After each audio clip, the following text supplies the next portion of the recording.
प्रणाम गुरुजी। हाँ, आपका प्रणाम स्वीकार है। आपको प्रणाम। साहिब सत साहिब, बोलिए बोलिए।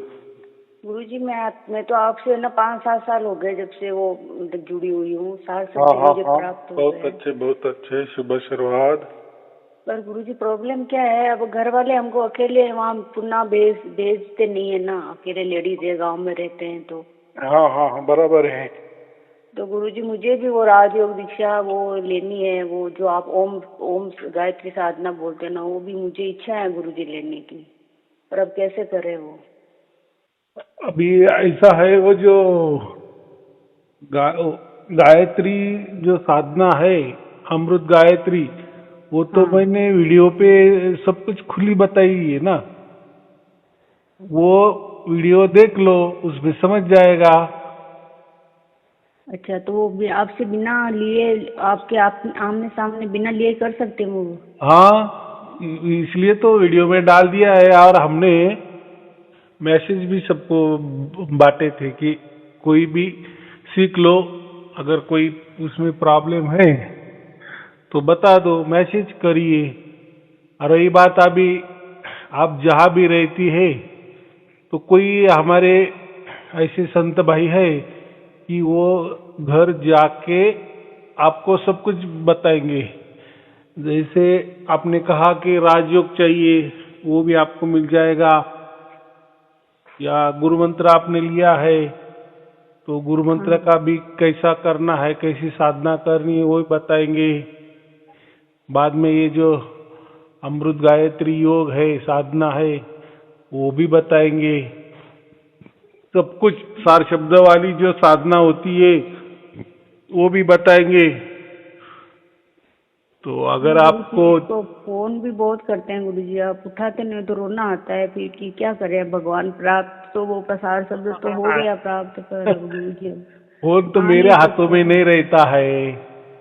हाँ गुरुजी, पर अब आ नहीं सकते, घर वाले भेजते नहीं। कोई आस नहीं, पड़ोस में बराबर है अगर ना। कोई। अगर घर में परमिशन नहीं है तो नहीं आना, उसमें क्या है। देखो, जो जैसी हालत में हमें परमात्मा ने रखा है, उसके आगे तो हम नहीं जा सकते ना। समझो किसी को आमिर बना दिया है, वो हेलीकॉप्टर में घूमता है, तो फिर हम क्या मर जाएंगे? फिर हम बोलेंगे हमारे जीते जी तो ऐसा ही जीवन गया, चला गया, हम कब आमिर हेलीकॉप्टर में बैठेंगे? तो ऐसी जिद भी अच्छी नहीं ना। जो हमारे नसीब में है, भाग्य में है, वैसा ही चलना। बराबर गुरुजी कि पर नहीं? हाँ वो तो बराबर है गुरुजी, पर अभी मुझे ना पूरे दिन 1 साल हो गया गुरुजी, मुझे पूरे दिन मन में ख्याल आते रहते हैं कि मैं मरने वाली हूँ, मैं मरने वाली हूँ। अब मेरे कुछ हो जाएगा, मेरे कुछ हो जाएगा। वो वहम क्यों आता है गुरुजी? ऐसे मन में पूरे दिन ख्याल आते रहते हैं। इसका मतलब है आप सांसारिक इच्छा में ज्यादा इंटरेस्ट लेती है। जैसे ऐसा लगता है, एक एक औरत होने के कारण, एक माँ होने के कारण, एक स्त्री होने के कारण, एक नारी होने के कारण ज्यादा लगाव संसार में रहता है। जैसे बच्चों में रहता है, अपने पति में रहता है, अपना जो भी रिलेशन होते हैं, रिलेटिव होते हैं, अपने हमारे सगे संबंधी होते हैं, इसमें औरतें ज्यादा इंटरेस्ट लेती है, माने संसार की बातों में ज्यादा इंटरेस्ट लेती है। तो हाँ गुरुजी। वो ये कभी नहीं सोचती कि ये संसार है, ये नश्वर है, ये झूठा है, ये छोड़ना ही छोड़ना है। तो हर औरत यही विचार करती कि नहीं नहीं, मैं जाने के बाद मेरा बच्चों क्या होगा, मेरा पति का क्या होगा, इसका क्या होगा, उसका क्या होगा। इसलिए आदमी मरने को डरता है।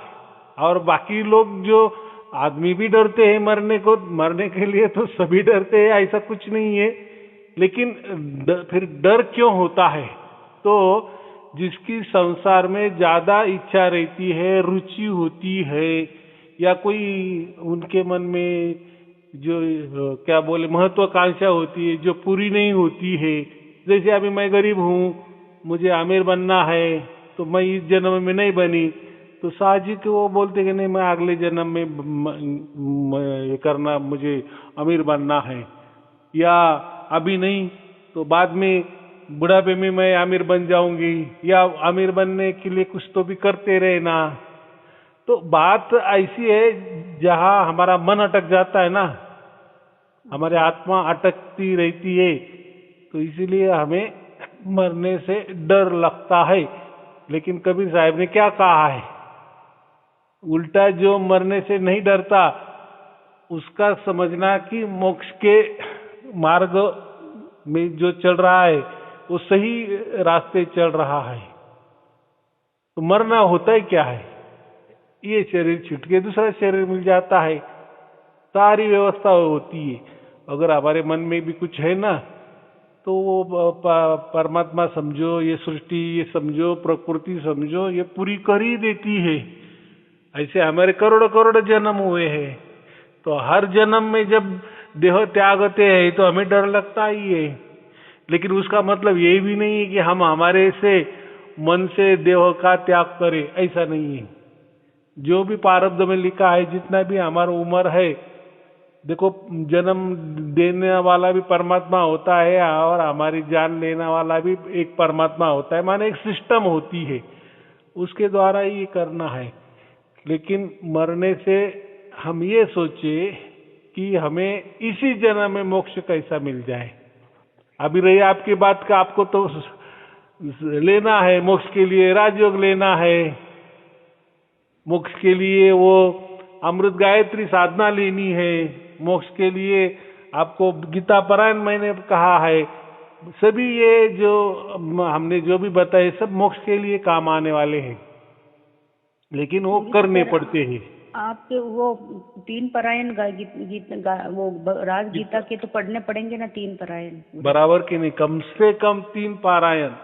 या समझो अभी आपको राजयोग नहीं मिल रहा है, बराबर, तो ठीक है, नहीं तो गीता पारायण तो करते जाओ कम से कम। जो गीता होती ना वो दिव्य और पवित्र, उसको क्यों कहा है, उसके जैसा तो कोई दुनिया में ग्रंथ नहीं है। सर वो पीडीएफ में है गुरुजी, ऐसे मंगवानी है तो कैसे मंगवाए? अगर मुझे मंगवाना है तो घर पे आपके व्हाट्सएप पे आपका पता वगैरह भेज दो, और फिर हमारी टीम आपको बता देंगी।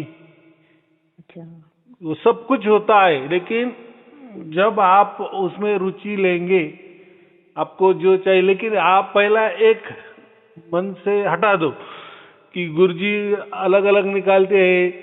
भाई पहले सार शब्द की बात होती थी, बाद में गुरु मंत्र की बात हो गई, बाद में राजयोग की बात हो गई, बाद में गायत्री अमृत गायत्री की बात हो गई, अभी परमहंस वाली बात चल रही है। देखो ये तो चलता ही रहेगा, लेकिन इसका मतलब ऐसा नहीं कि गुरुजी ने कुछ भी नया निकाला तो नया गुरुजी कुछ नहीं निकालते। जो है वैसा। तो मुझे तो गुरुजी आप पे पूरा विश्वास, जो भी आप हमारे मनुष्य के लिए कर रहे हो वो सब कुछ सही है, बस जो परिस्थिति अनुसार जो मिलेगा वो सब सही है। हाँ, अभी आपने लाख टके की बात की। हमारे परिस्थिति अनुसार, हमारे भाग्य अनुसार, हमारे प्रारब्ध अनुसार हमें जो जो मिलता है उसमें हमें संतुष्टि माननी है, बराबर। हाँ, तो गुरु पर विश्वास तो मतलब वही है ना गुरुजी, आंख बंद करके विश्वास, गुरु जो दे रहा है बस वो सही है गलत है हमको नहीं पता, हमको लेना है बस। हाँ, कोई अगर हमने नया निकाला, देखो हमें भी जब आता है ना, ऊपर से आता है, ऐसा समझो थोड़ी देर के लिए, जहां से आता है वहां से, तो जब हमें आता है उसका पूरी तरह से पुरावा सबूत मिल जाता है, वो ग्रंथ मिल जाता है, उसका पूरा अर्थ मिल जाता है, और उसके बाद वो एक्सपेरिमेंट हम ऊपर करते हैं कि सचमुच में जो मेरे हाथ आया है, जो परमात्मा ने दिया है, वो सचमुच में सही है या गलत है, वो हमारे ऊपर इस एक्सपेरिमेंट करते हैं। चलो एक पुरावा मिला, और इसके बारे में क्या क्या कहते हैं, कौन कौन क्या क्या कहते हैं, और जगह ऐसी बात है क्या, तो ऐसे हम 2-4 पुरावे इकट्ठा करते हैं, तभी हम ऐलान करते हैं कि हाँ अब हमारे पास ये बात है, जिसको लेना है वो ले ले। लेकिन उसका मतलब ऐसा नहीं कि फिर पिछले वाली बातें सब खड्डे में गई क्या, ऐसा नहीं। तो आपके समझो भाग्य में राजयोग था तो उसके लिए तो आना ही पड़ता है, बराबर। नहीं आई, आपने उसका कारण भी दिया कि मैं एक स्त्री होने के कारण नहीं आ सकती, ठीक है, बहुत अच्छी बात है। तो अभी हमने क्या किया है, अभी जो हमने एक दिन का प्रशिक्षण दिया है ना, उसमें बहुत सारे लोग तैयार हो गए हैं। तो उनको हमने यही कहा है, जिसने जिसने भी आपको बुलाया तो वो लोग, वो संत भाई हो या बहनें हो, उस संत भाई बहनों के घर में जाना और उनको जो चाहिए वो घर में दे देना। जैसे वो आपके घर में आ गए, कोई बहन आ गई आपको वो सब सारी बातें बताने के लिए, तो अगर उसका कोई खर्चा हो गया तो उसको दे देना, बराबर कि नहीं? हाँ आपके लिए वो आई है ना इतना लंबी, हाँ आपकी सुविधा है ना। तो ऐसा अगर आपने उसे लिख दिया तो कोई भी आएगा दे देगा। हमने ऐसा कुछ नहीं रखा, हमारे पास कुछ नहीं रखा, सब लोगों के देने के लिए। हाँ, सिर्फ ये जो परमहंस जो साधना है वो स्वयं कबीर साहब ने ऐसा समझो बार बार कहा है कि ये साधना किसी को ही जो उसके लायक व्यक्ति नहीं है, जो हम क्या बोलते कैपेबल व्यक्ति नहीं है। धर्मराज को बोला था ना उन्होंने कि हर एक को नहीं देनी चाहिए, वो लाइफ नहीं उसको नहीं मिलनी चाहिए। हाँ बराबर कि नहीं? अभी जो नियम है फिर उसी नियम से हम बोलते कि नहीं ये बात, और वो भी जाने दो, कोई तो भी गुरु जी के हाथ में तो एक आधी तो रहने दो, बराबर कि नहीं? जो अभी जैसे राजयोग भी हम देते थे अभी लोगों के हाथों में दे दिया। लेकिन ये जो है ना परमहंस जो साधना है ये तो नहीं बताए, क्योंकि उसमें अभी लोग क्या बोलते हैं, ऐसा कैसा गुरुजी हमारे पास पैसा नहीं है इसलिए आप, भाई ऐसा नहीं है, वो पैसे की बात नहीं है कि पैसा नहीं है इसलिए पैसे वालों को दे रहे। तो वो एक तो बात ऐसी है कि वो जो हम पहले क्या करते हैं, ऐसा क्या बोले मुख से बोल देने से या प्रवचन में कोई बात करने से आदमी का विश्वास ठीक है, आप विश्वास रख सकते, लेकिन लोग नहीं विश्वास रखते। क्योंकि मैं जो भी बातें बताता हूँ आज तक, जितने भी मैंने राजयोग दिया या अमृत गायत्री योग दिया या गुरु मंत्र भी दिया तो सबके सबूत है, या सार शब्द भी दिया तो उसके भी हमने सबूत दिए, वेदों के सबूत दिए, सार शब्द के बारे में वेद क्या कहते, सार शब्द के बारे में कबीर साहब कबीर बीजक में क्या क्या कहते, ऐसा हमने पूरा पेज कोट करके दिया कि देखो यहाँ लिखा है, ऐसा लिखा है, वैसा लिखा है। तो क्या होता है, लोगों को विश्वास होता है। अभी कोई बोलते हैं कि हम गुरुजी आपसे इतने साल से जुड़े हैं, हमारा पूरा विश्वास है, आप जो भी दे दो ठीक है। इसलिए तो हमने लोगों को बोल दिए कि ये बांट दो, जाओ लोगों के घर घर जाओ और ये दे दो। लेकिन ये जो परमहंस वाली बात है, वहां अगर कबीर साहब ने ही बार बार अगर कहा है, दुआई दी है, शपथ दिलाई है, कसम दिलाई है, तो वो मैं कैसा तोड़ूंगा?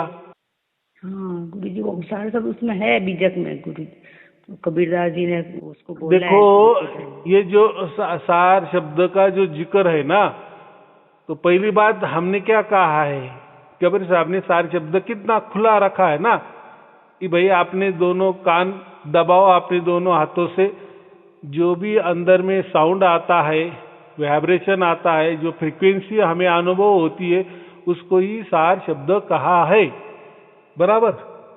बस एक बार जब वही अंदर में चलने वाला सार शब्द जब बाहर प्रकट हो जाता है, सर्वव्यापी समझ में आता है, सब जगह समझ में आता है, वही जो बीच में चल रहा है वही बाहर में अगर हमें खुले कान में, कान बंद करे भी वही, खुले कान में भी वही, जब वो सर्वत्र उसका अनुभव आने लगता है तो बस सार शब्द प्राप्त हो गया, आपका मोक्ष तय हो गया।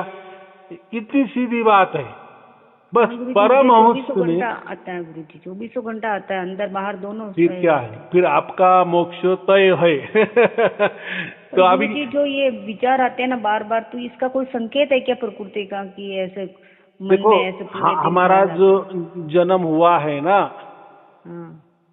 तो जन्म जो हुआ है तो वो पिछले कर्मों के कारण से हमारे जन्म मिला है। तो फिर हम जब तक मरते नहीं, माने जब तक परमात्मा हमारा श्वास छीन नहीं लेता, माने हमारा मृत्यु जब तक नहीं होता, उसके द्वारा हमारे से हम तुम 2 मिनट में मर जाएंगे, लेकिन उसका वैल्यू नहीं है। अगर ऐसा किया तो आपको वापिस दूसरा जन्म दंड के साथ दंड के साथ मिलेगा, वो नहीं करना है। तो जब तक हमारा जीवन है तब तक हमें सुख दुख आप बोले जैसे अभी ऐसे विचार आते वैसे विचार आते, ये चलने ही रहेंगे, चलते ही रहेंगे। तो इसके लिए हाँ, इसके लिए एक ही करना ना, कि जैसे आपका सार शब्द के ऊपर बाबा विश्वास बढ़ गया है कि बस सार शब्द ये परमात्मा है, ये आपको समझ में आ गया, ये सार शब्द ही हमारा मोक्ष है, इससे हमारा मोक्ष होने वाला है। तो चलते फिरते खाते पीते उसके ऊपर ध्यान रखना, काम ही करते रहना, और वो जो सार शब्द चल रहा है उसके ऊपर हमारी सुरती लगाना, उसको हम ध्यान लगाना बोलते हैं। लेकिन काम करते देखो, सुरती किसको बोलते हैं? एक होता है ध्यान, मन से जो ध्यान करते उसके लिए बैठना पड़ता है। लेकिन सुरती किसको कहते? हमारा मन काम करने में लग जाता है, और जब वो जो ध्वनि चल रही है, जो सार शब्द चल रहा है, उसके ऊपर हमारी नजर भी टिकी है, माने सुरती, उसको हम चाहे तो ऐसा समझो एक हमारी चेतन शक्ति है, वो हमारी आत्मा है, वो ऐसा समझो कि आत्मा से हम वो सार शब्द का सुमिरन कर रहे, माने सार शब्द के ऊपर हमारा लक्ष्य भी है, और ये जो मन है ये सांसारिक काम भी कर रहा है। तो एक साथ में दो काम बराबर। मन सांसारिक काम कर रहा है, जो हमारा रोजी रोटी का नौकरी का काम है वो, और जो हमारी चेतना है उसके द्वारा, या जो हमारा आत्मा है या हमारा प्राण है उसके द्वारा जो सार शब्द की ध्वनि चल रही है, मस्तिष्क में घूम रही है, रोम रोम में गूंज रही है, उसका अनुभव करते चलना। तो क्या है, तो देखो आपका संसार भी अच्छा होगा, और जो आप बोल रहे हैं ना कि मन में ऐसे वैसे विचार आते वो भी नहीं आएंगे, सब सुखी सुखी आनंद आनंद हो जाएगा। लेकिन हम क्या करते हैं, बस हमें सार शब्द प्राप्त हो गया तो हम ज्यादा पूरा मन हमारा संसार में लगा देते। तो मन तो संसार चलाने के लिए ही लगा है, मन तो संसार के लिए ही, लेकिन वो जो सुरती है, वो जो हमारी चेतना है, वो जो हमारा प्राण है, उसको तो कोई ठिकाना दे दो। तो उसको ठिकाना क्या है? जो सार शब्द हमें प्राप्त हो गया वो बराबर। अगर ये एक बार हमें पूरा समझ में आ गया, ये गणित समझ में आ गया, बस हमें मोक्ष कोई दूर की बात नहीं है, उससे हमें मोक्ष होने वाला ही है बराबर। गुरुजी, जो तबीयत सही नहीं रहती है ना, मेरी हेल्थ सही नहीं रहती है ना गुरुजी, तो फिर पूरा दिन वो उसी में दिमाग में लगा रहता है कि क्या होगा, मतलब हेल्थ सही नहीं है। फिर डॉक्टर को पास दिखाया तो डॉक्टर बोलते मेडिटेशन करो, हेल्थ सही हो जाएगी। आज देखो मेडिटेशन में 2 पार्ट है। जो हम मेडिटेशन, सब लोग जो मेडिटेशन करते हैं ना रात को या बैठते हैं, उसको मेडिटेशन कहते हैं। वो सब मन का खेला होता है, उसमें चेतना का कोई संबंध नहीं आता, आत्मा का कोई संबंध नहीं आता है। इसलिए आप घंटों घंटों भी मेडिटेशन करते रहे तो मन के द्वारा आप करने वाले हैं। मैंने क्या कहा, मन का काम मेडिटेशन करना नहीं है, मन का काम संसार करना है। तो मन से संसार करे, और जो हमारी चेतना है, जो सुरती है, वो जो हमारा चेतना का जो ध्यान है, वो हम सार शब्द के ऊपर अखंड लगाए। आए समझ में?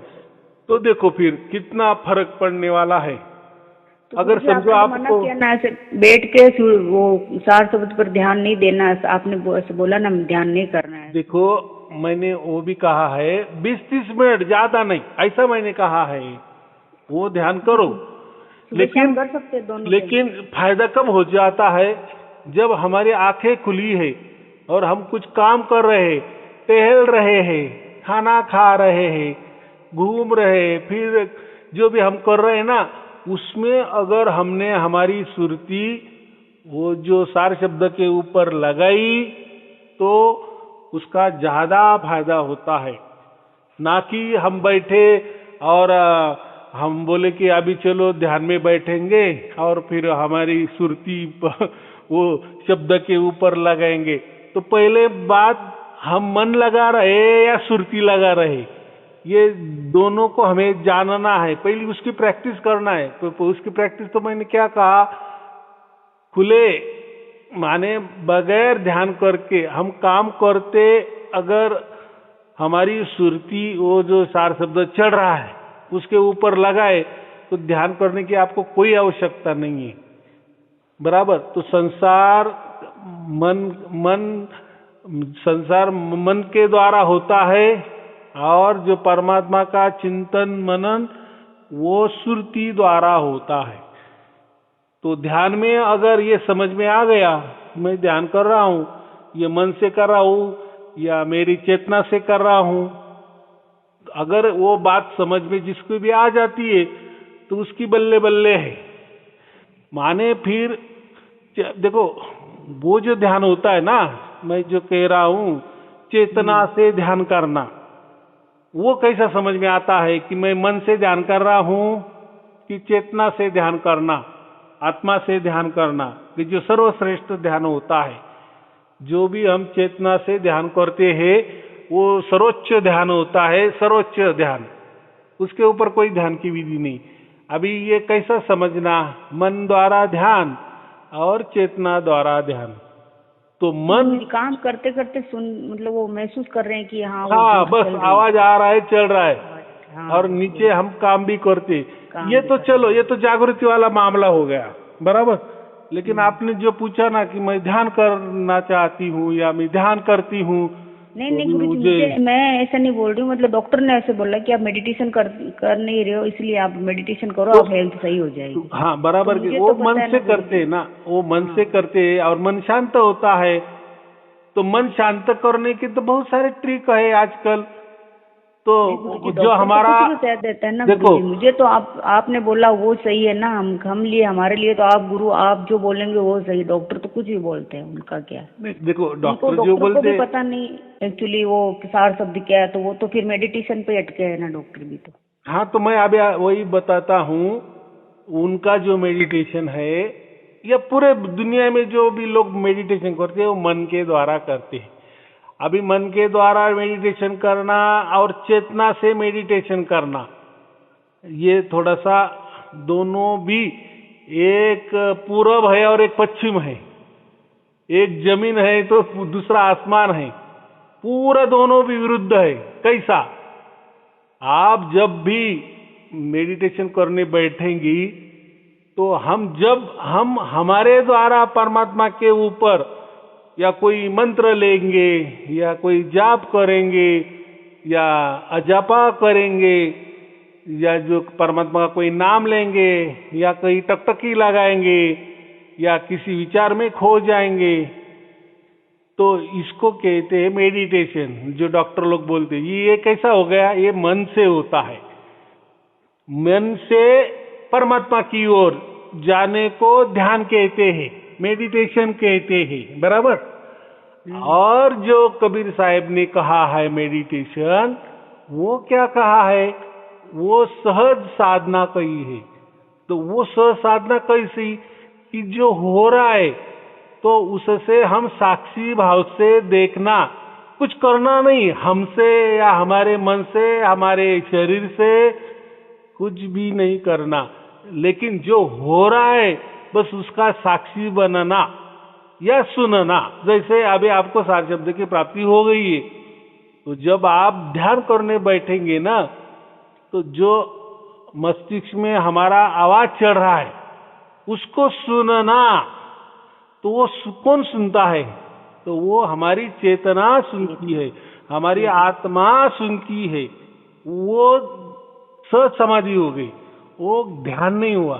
तो अभी आपके ध्यान में आ गया, ख्याल में आ गया ना दोनों का, जो हमारे मन के द्वारा परमात्मा की ओर जो भी हम करते हैं उसको कहते हैं ध्यान। वो होता है मन के द्वारा, बराबर। और कबीर साहिब का जो सहज ध्यान है, जो सहज समाधि है, वो एक तो चलते फिरते मन यहाँ वहां देखेगा, मन कोई विचार भी करेगा, लेकिन जो सुरती है वो वो जो चल रहा है उसके ऊपर हम लगाते हैं। तो ये उल्टा हमारी खुली आंखों से काम करते वो जम जाता है। लेकिन जब हमें खुली आंखों से काम करते एक बार हमें समझ में आ गया, तो वही प्रैक्टिकल हमने क्या करना है, फिर रात को आपको जब ध्यान करना है तो वो ध्यान सुरति के मार्फत करना है, हमारे आत्मा की तरफ से करना है, हमारी चेतना की तरफ से करना है। तो उसका ध्यान उल्टा हो जाता है। उल्टा माने जो भी हो रहा है उसके साक्षी बनना, या जो आपके अभी सार शब्द आपको प्राप्त है, तो आप जब ध्यान में बैठेंगी तो सार शब्द चलता होगा, बस उसको सुनना, उसको सुनना। हाँ गुरुजी, वैसा ही करती हूँ मैं। आया ध्यान में? हाँ आ गया गुरुजी। मेरा भी एक ही दिक्कत है गुरुजी, सब कुछ समर्पण भी है, आपके प्रति भी समर्पण है, परमात्मा के प्रति भी समर्पण, जो भी हो रहा है सब बढ़िया, भगवान मतलब जो कर रहा है सब बढ़िया है, बस ठीक है। बस वही है गुरुजी, मैं वो दीक्षा लेना चाहती हूँ, बस आ नहीं पा रही हूँ ना, उसकी थोड़ा उसकी जिद कभी नहीं करना। हम परमात्मा के अधीन रहना, परमात्मा के हुक्म में रहना। अगर परमात्मा की ऐसी ही इच्छा है कोई बात नहीं, परमात्मा के आगे नहीं जाना। तो क्या होता है, जब हम परमात्मा को शरण जाते हैं ना, तो वो फिर ऐसे वक्त लाता है, ऐसा टाइमिंग हमारा घुमाता है, या क्या बोलते हैं हमारा नसीब फेर देता है, तो फिर सब कुछ हो जाता है। लेकिन मैंने अभी क्या कहा, आपने राजयोग भी लिया, मुझसे लिया, या हमारे जो संत भाई बहन है उनसे भी ले लिया, तो भी आपका मोक्ष निश्चित है। बराबर, आपने जो अमृत गायत्री भी लिया तो भी आपका मोक्ष निश्चित है। रही बात अभी ये सार शब्द की, सार शब्द आपको प्राप्त है, आप चलते फिरते उसके ऊपर सुरती लगाए, ध्यान माने हमारे आत्मा का जो चेतना है वो लगाए, और मन संसार के काम में लगाए, तो भी वो जम सकता है, तो भी आपका मोक्ष निश्चित है। नहीं तो आपको ध्यान करना है, कोई बात नहीं, आराम से बैठो, जहां भी बैठना है आराम से बैठो, और हमारी सुरती से या हमारी चेतना से हमारी आत्मा को वो जो परमात्मा की ओर से जो चल रहा है वो सुनते रहे। अच्छा, बराबर। लेकिन मन से कुछ ना करे, मन से जो भी करेंगे उसको ध्यान कहेंगे, उसका फायदा नहीं होता। उसका फायदा होता है हमारा मन शांत होता है, कि उसका शारीरिक फायदा हो जाता है, लेकिन आध्यात्मिक फायदा नहीं होता है। तो आध्यात्मिक फायदा करने के लिए उसका ध्यान अलग होता है, उसका ध्यान उल्टा होता है। जो भी कुछ हो रहा है उसको हम साक्षी भाव से देखना या सुनना, बराबर। और मन से जो ध्यान होता है वो मन से हम वो कोई मंत्र का जाप करते हैं, या कहीं देखते हैं, कोई विचार का हम अनुसंधान करते हैं, तो वो होता है ध्यान, लेकिन वो होता है मन का ध्यान। लेकिन उससे से ज्यादा हमें शरीर का फायदा होता है, मोक्ष का उसमें कोई लेना देना नहीं। मोक्ष का ध्यान माने मैंने अभी कहा कि जो भी होता है उसके साक्षी बनना। चाहे आप आराम से बैठो, आंख बंद करो, और बीच में जो भी कुछ हमें सुनाई दे रहा है, जो भी अनुभव हो रहा है उसका अनुभव करना है, उसमें कोई मन नहीं लगाना। मन माने कोई विचार नहीं लाना, जो बस जो भी जैसा भी हमें सुनाई दे रहा है उसको सुनते रहना, साक्षी भाव से सुनते रहना, अनुभव करते रहना, बस बस बस इतना सहज है, बराबर। और अगर इसके आगे जाना है तो फिर वो परमहंस साधना होती। तो परमहंस साधना में इतना ही होता है कि जो हो रहा है, जो हमें आवाज आ रहा है, वो जो ध्वनि हमें उसका अनुभव कर रहे, जो मस्तिष्क में घूम रहा है, या जो जरे जरे में हम कहते ना, रोम रोम में, जरे जरे में, कण कण में जो ध्वनि हो रही है वो क्या हो रही है, तो वो जो ध्वनि जब हम समझ जाते हैं तो वो उसको हम कहते हैं कि वो शब्द होता है, बराबर। तो वो शब्द अगर हमें रेडीमेड मालूम हो गया, गुरु से मालूम हो गया, फिर क्या है, फिर हमें तो मालूम है ना वो शब्द क्या हो रहा है, तो उससे क्या हो जाता है फिर? उसके लिए आपके पास आना पड़ेगा। हाँ, उसके लिए आना ही पड़ेगा। लेकिन सबसे मुख्य बात, आप आ भी गए, वो शब्द भी ले लिया, लेकिन ऐसा ये जो मन है ना, ये मन हमारा करोड़ों करोड़ों बरस से हमारे साथ में रहता है। माने जो भी शरीर नया हो जाता है, मन वहां आप आ ही जाता है, जहां शरीर वहां मन। तो क्या होता है, समझो मैंने ऐसा बता दी, अरे वो तो शब्द ऐसा ऐसा है, कबीर साहब ने उसको ऐसा ऐसा कहा दिया है, आपको मालूम हो गया, तो आपका विश्वास नहीं बैठेगा। क्यों नहीं बैठेगा? ऐसा कैसा? ये जो गुरुजी बोल रहे हैं, ठीक है, थोड़ी देर के लिए आपका आत्मा गवाही देगा, अरे आपने अगर ये गुरुजी को गुरु माना है, तो इन्होंने तो जो भी निकाले हैं, आज राजयोग निकाला है, प्रूफ के साथ, सबूत के साथ इन्होंने दिया है, सब कुछ जो भी साधनाएं बताई है, उन्होंने वेदों के दाखले दिए हैं, सबके दाखले देते हैं, पुरावे सबूत देते हैं। अभी ये जो परमहंस साधना है, अगर मैंने इसका आपको कोई सबूत नहीं दिया, तो आपका मन नहीं मानता, माने फिर आपका मन उसके ऊपर नहीं लगेगा। इसलिए हम क्या करते हैं, परमहंस साधना में जो 250 बरस पहले सोसम वेद जिसने लिखा था, उसमें कबीर साहेब और धर्मदास के बीच में जो संवाद हुआ था, उन्होंने वैसा कि वैसा लिखा है। वो जो लिखावट है वो आज भी सबके पास है, माने जहां भी है वो वहां है, लेकिन वो जो लिखावट है वो पांडुलिपि में है, तो वो नहीं समझता। जिसके ऊपर परमात्मा की कृपा होती है उसको ही वो समझता है। तो हमने वो संवेद को ढूंढ निकाला, जैसे परमात्मा ने हमें दिया, माने कि जाओ इसमें सब कुछ लिखा है, फिर वो हमें मिल गया, फिर हमने उसका अर्थ लगाया, फिर हमें समझ में आ गया, अरे हाँ ऐसा ऐसा शब्द होता है, बराबर। चलो ये तो बात हो गई, लेकिन तो भी हमारा मन क्या कहता है, अरे कबीर साहब ने यहाँ तो लिखा, ये तो हाथ की लिखावट है, 250 बरस पहली है, अभी 250 बरस पहली ये लिखावट है, पांडुलिपि है, आज की आज वैसी की वैसे हमें देखने भी मिल रही है, थोड़ी सी तो अंधुक है, ये है। लेकिन जब जिन्होंने ये लिखा, तो उसको भी कभी न कभी इसके पहले किसी ने दिया होगा कि नहीं? जिस आदमी ने दिया होगा, जिस गुरु ने दिया होगा, चलो उसके भी आगे उस गुरु को भी किसने तो भी दिया होगा ना। तो कैसा भी हमें ऐसा समझता है कि 550 बरस, माने जो कबीर साहब ने बताया वैसा कि वैसा ये है। चलो यहाँ तो हो गया, एक ग्रंथ का हमें ये मिल गया, सबूत पुरावा मिल गया, लेकिन मन थोड़ी मानता है। मन क्या बोलता है, भाई कबीर सागर लिखा है ना, इतना बड़ा 11 ग्रंथ का संग्रह है कबीर सागर। कितना? 11। तो 11 ग्रंथों में भी तो कबीर साहेब का किसी ने वो जो राज है वहां लिख दिया, वही राज सच्चा है या नहीं है? तो उसके लिए हमें कबीर सागर देखना पड़ेगा। कबीर सागर में जो 11 ग्रंथ है वो ढूंढने पड़ेंगे। कबीर सागर तो कितना बड़ा ग्रंथ है। चलो, तो फिर परमात्मा ने हमें वो भी दे दिया, भाई देख तूने जो पढ़ा ना वहीं अभी तुझे कबीर सागर में भर भर के मैं देता हूं। तो वो भर भर के मुझे दिखाया। अरे तो फिर क्या हो गया, मेरा मन माना कि बराबर वो जो लिखा है 250 साल पहले वही बराबर है, और उसके साथ में ये दूसरे भी मुझे सबूत मिल गए।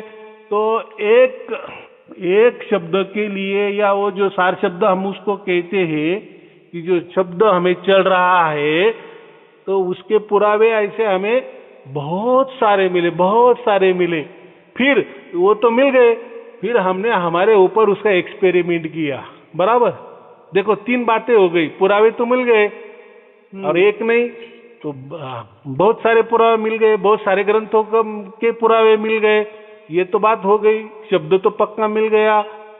लेकिन अभी है तीसरी बात, तो वो काम करता है कि नहीं, हमारे ऊपर आता है कि नहीं। जैसे हम उसकी याद करते हैं, तुरंत वो सार शब्द शुरू हो जाता है, यानी अच्छी तरह से। फिर हम उसको टकटकी लगाते, अरे यही शब्द तो बोल रहा है ये। फिर इसके पहले हमें कहाँ समझ में आता था। कबीर साहब तो बार बार कहते थे कि 2.5 अक्षर प्रेम का जो भी समझ, जिसको भी समझ में आए वो पंडित बन जाए, वो उसका मोक्ष हो जाए। तो है ना बात कुछ तो भी। तो हमारे ऊपर भी हमने एक्सपेरिमेंट किया तो वही निकल के आए।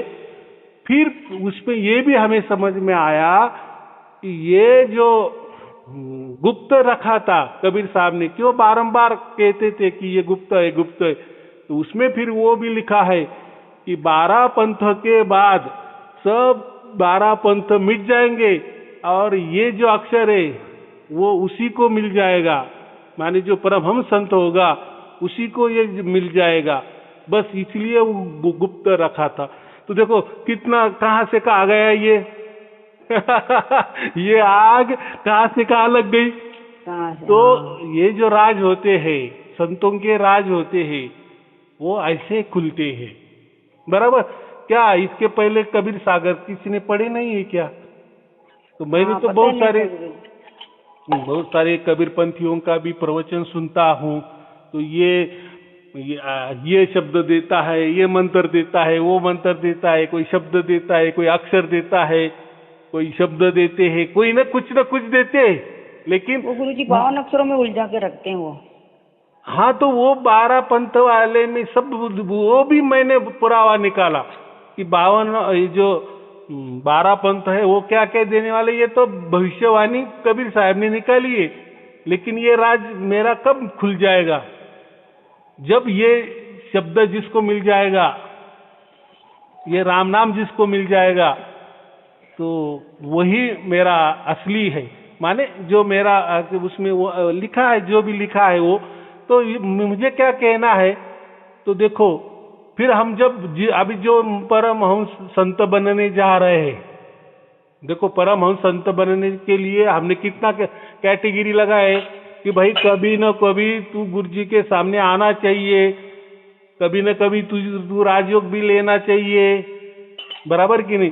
तुझे सार शब्द की भी प्राप्ति होनी चाहिए, बराबर। हाँ। तो ये सब उसमें कैटेगरी लगाइए। फिर उसमें जो होता है और उसका लेने का भी वो अधिकारी भी होना चाहिए, उसके पास उतनी ताकत भी होनी चाहिए, बराबर। अभी एक ने मुझे ऐसा पूछा कि आपने तो इतना गीता भी निकाली है, तो आप वो जो ग्रंथ है वो ब्लैक व्हाइट में करके क्यों नहीं बेच देते? माने ब्लैक व्हाइट में निकाल दिए तो सस्ता गिर जाएगा, हम लोग ले भी लेंगे। लेकिन बात ऐसी है, परमात्मा ने उसके ऊपर भी गड़बड़ ऐसी किया है कि वो जो लिखा है ना, वो लाल शाही में लिखा है। पहले की जमाने वाली लाल शाही होती होगी ना, कि गूगल से लिखा होगा या जो भी मटेरियल होगा उस टाइम 250-300 साल पहले। तो अभी वो जो है ना, वो ऐसा दिखने में थोड़ा सा बराबर नहीं दिखता है, तो कलर। लेकिन जब अगर उसका हमने ब्लैक व्हाइट किया ना, तो जो लिखा है ना वो भी नहीं दिखेगा। इसलिए हमें तो सब मालूम है कि नहीं, लोगों के पास तो ये देना है, लेकिन क्यों देना? फिर हमने वो कलर प्रिंट उसकी निकाली, फिर कलर प्रिंट निकालने का ही इतना पैसा लग गया, तो फिर अभी क्या करें? फिर हमने तो यही कहा है ना, जो जिसका ऐपत है या जिसको परमात्मा की कृपा है या जिसके नसीब में वो है, वो ले लेगा, बाकी नहीं लेंगे, बराबर। अगर ले भी लेगा वो परमहंस बन जाएगा, परमहंस संत बन जाएगा, तो लेकिन उससे क्या होने वाला? उसको मोक्ष ही मिलने वाला है। तो भाई देखो, राजयोग करने से भी मोक्ष मिलने वाला है, गीता पारायण करने पर भी मोक्ष मिलने वाला है, अमृत गायत्री योग को भी मोक्ष मिलने वाला है, परमहंस संत बनने पर भी मोक्ष ही मिलने वाला है। तो जिसको जो लेना है वो ले लेगा, बराबर कि नहीं? ऐसा मैं बोल रहा। तो कहीं हट नहीं करना, कोई जिद नहीं करना कि लोग ले रहे हैं मुझे। तो इस बार हमने क्या किया, जो भी लेता है ना, तो हम क्या कहते, भाई तुमने हमको जो दिया, ये परमहंस संत बनने के लिए, तो आप सभी ग्रुप में दे दो, बांटो कि देखो हम उसको नंबर भी दे देते, ताकि लोगों को समझ में आए कि नहीं, ये जो लोग ले रहे तो इनकी कैपेसिटी है या इनका भाग्य है, समझो परमात्मा की कृपा है, ये ले रहे, हमारे ऊपर थोड़ी नहीं है। लेकिन परमात्मा ने हमें दिया है ना, बाकी राजयोग दिया है, अमृत गायत्री योग दिया है, गुरु मंत्र भी दिया है, हम नित्य पारायण भी कर रहे, तो परमात्मा ने आपके ऊपर थोड़ी कमी किया है, आपके ऊपर भी किया है। तो क्यों जिद करना कि हमें परमहंस संत ही बनना है? तो भाई परमहंस संत बनने के ये तो मिलनी चाहिए ना, राजयोग, ये अमृत गायत्री अमृत योग, ये तो मिलना भी चाहिए ना गुरुजी। मिलेगा ना, इसलिए तो हमने संतों को प्रशिक्षण दिया है ना, वो संत लोग आएंगे आपके पास। इसलिए हम क्या कहते हैं, आप नहीं आ सकते, ऐसा कहीं शिविर लगाए, आप नहीं आ सकते उधर। देखो अभी मैं बूढ़ा हो गया, बराबर, अभी बात ऐसी है, आ सकने में खर्चा बहुत आता है। तो मेरी पहले से ही 7 वर्ष से ये था कि लोगों को खर्चा में नहीं डालना। हमने वो भी तैयारी की थी कि हम जाए लोगों के पास, लेकिन लोगों के पास जाए तो खर्चा तो लोगों को करना पड़ेगा। तो भाई ये क्यों, तो इससे ये अच्छा है ना, लोगों को प्रशिक्षण दे दे, फिर वही जाएंगे, फिर उनको भी काम मिलेगा ना, एक माने लोगों की सेवा करने का काम मिलेगा ना। आपके मुख से लो है, उनके मुख से, संत से मुख से लो, एक ही बात होगी। एक ही बात होगी एकदम। जो आपने उनसे भी ले लिया, बस एक ही देखना है कि वो संतों ने सचमुच मेरे पास आ गया था कि नहीं, उसका पुरावा देखना है। अगर उसने फोटो दिखा दिया, उसका सर्टिफिकेट दिखा दिया, तो या हमसे पूछ लो कि ऐसा ऐसा एक संत भाई है, उसका मोबाइल नंबर ऐसा ऐसा है, वो कह रहा है कि मुझे भी परमिशन दिया है, परवानगी दिया है, तो मैं उनसे ले लूँ।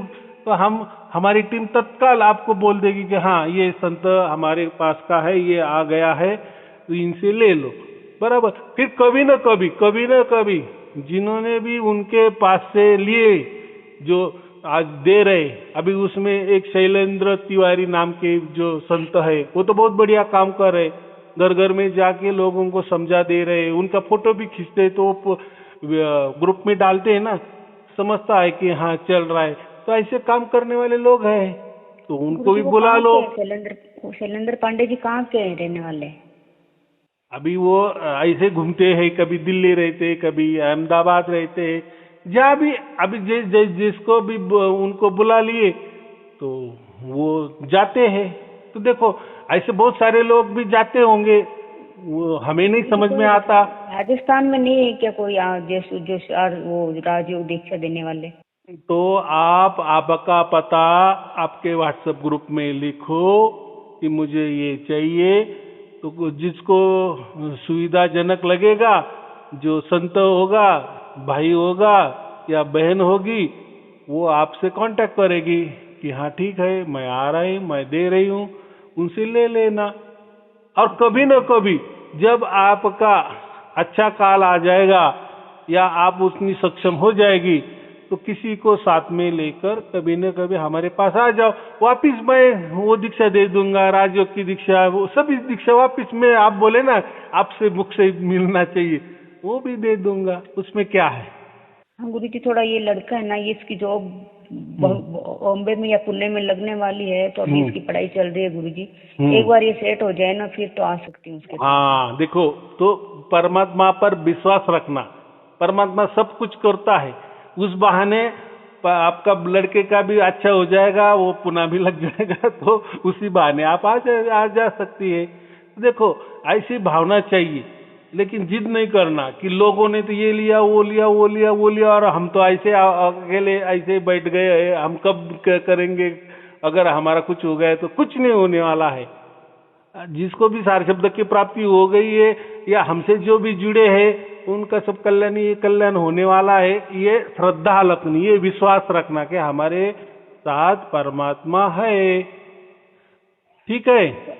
हाँ गुरु जी, पर मृत्यु का तो किसी पे जोर नहीं है ना, वो तो कोई नहीं देखता ना, जाने दो। देखो मृत्यु का भी स्वागत करना, कभी उससे डरना नहीं है। वो कोई मृत्यु माने शरीर की होती है। देखो हमें तो मोक्ष चाहिए, तो कभी ना कभी हमें तो जाना पड़ेगा कि नहीं। हाँ गुरुजी, तो 7 शब्द मिलने के बाद वो छोटी अभी अवस्था आपको एकदम मिला से। ही है ना, मैंने तो कहा दिया है, आपको मिला है, आपका मोक्ष फिक्स है। अभी क्या बताओ, मैं तो हर इसको कहता हूँ कि आपको सब कुछ मिला है, तो पर वो गुरुजी चिंता 7 शब्द करना नहीं। मिल गया तो इसका मतलब ये थोड़ी है गुरुजी कि हम बूढ़े होके मरेंगे, बीच में नहीं हो सकता कुछ। ठीक है ना, आपकी जैसी इच्छा है कि आना चाहिए, ये होना चाहिए, तो मैं ये इतना ही कह रहा हूँ, आपका समझो कुछ भी हो जाए, कभी भी हो जाए, तो आपको आपका मोक्ष निश्चित है, उसका डरने की कोई चिंता की बात नहीं है। बस बस इतना ही सेवादारी करते रहना, जो हम कहते निष्काम कर्म करते रहना, सबके हृदय में हमारा प्यार जाए या दूसरे का भी प्यार हमें मिले, हमारा प्यार भी उनको मिले, सद्भावना रहे, सबका कल्याण हो, सबका मंगल हो, सबका भला हो, ये भावना रखे। बस परमात्मा को यही चाहिए, बाकी कुछ नहीं। परमात्मा को प्रेम चाहिए, प्रेम करने वाला भी चाहिए, परमात्मा को भी प्रेम करने वाला चाहिए, और उसके जो जीव है, उसके जो अंश है, सब में समाये है, बस उसके ऊपर हमें प्रेम करना है। बराबर। हाँ गुरुजी, हम तो परमात्मा से प्रार्थना कर सकते हैं कि वो अपने अंदर वो ऐसे भाव जगाए। हमारी क्या औकात है गुरुजी, हम वो ऐसा सोच पाए। बस नहीं नहीं, परमात्मा से प्रार्थना करते हैं कि परमात्मा आप हमको इतनी सद्बुद्धि दो, इतना प्रेम सब आत्मा के प्रति प्रेम भरो। बस वही करने वाले हैं ना गुरुजी, हम तो बस क्या यही कर होना चाहिए, ऐसा ही होना चाहिए। जो भी जैसा भी हमारा भक्ति भाव है, परमात्मा से करना। परमात्मा सब हमारी बातें मानता है, सब सुन रहा है, अभी भी सुन रहा है, और वो हमेशा सुनता है, हर सेकंड सेकंड की उसको खबर है।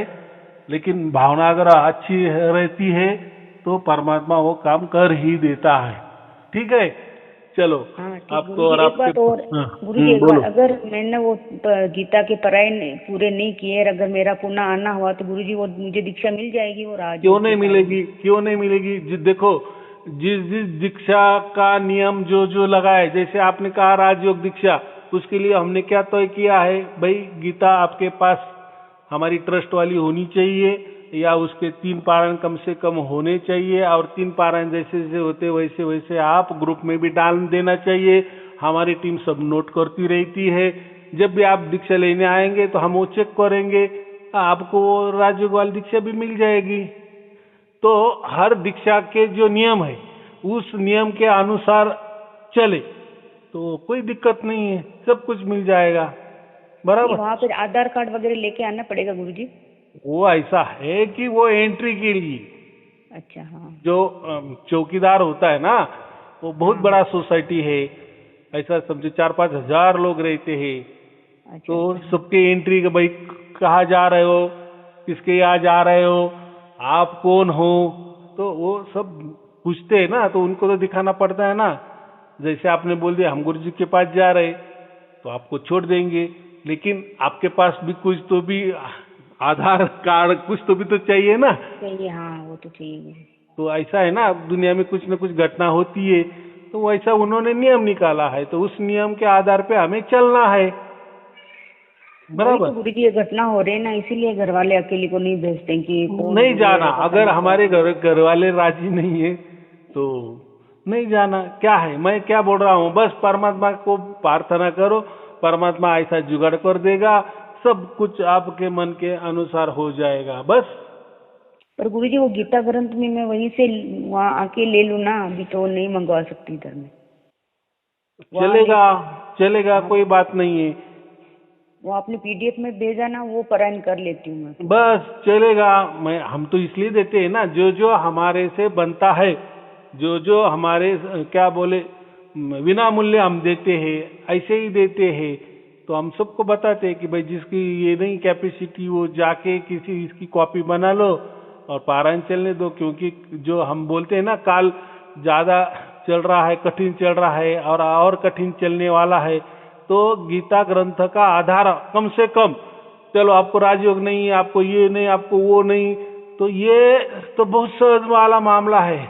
गीता को चिपके रहो।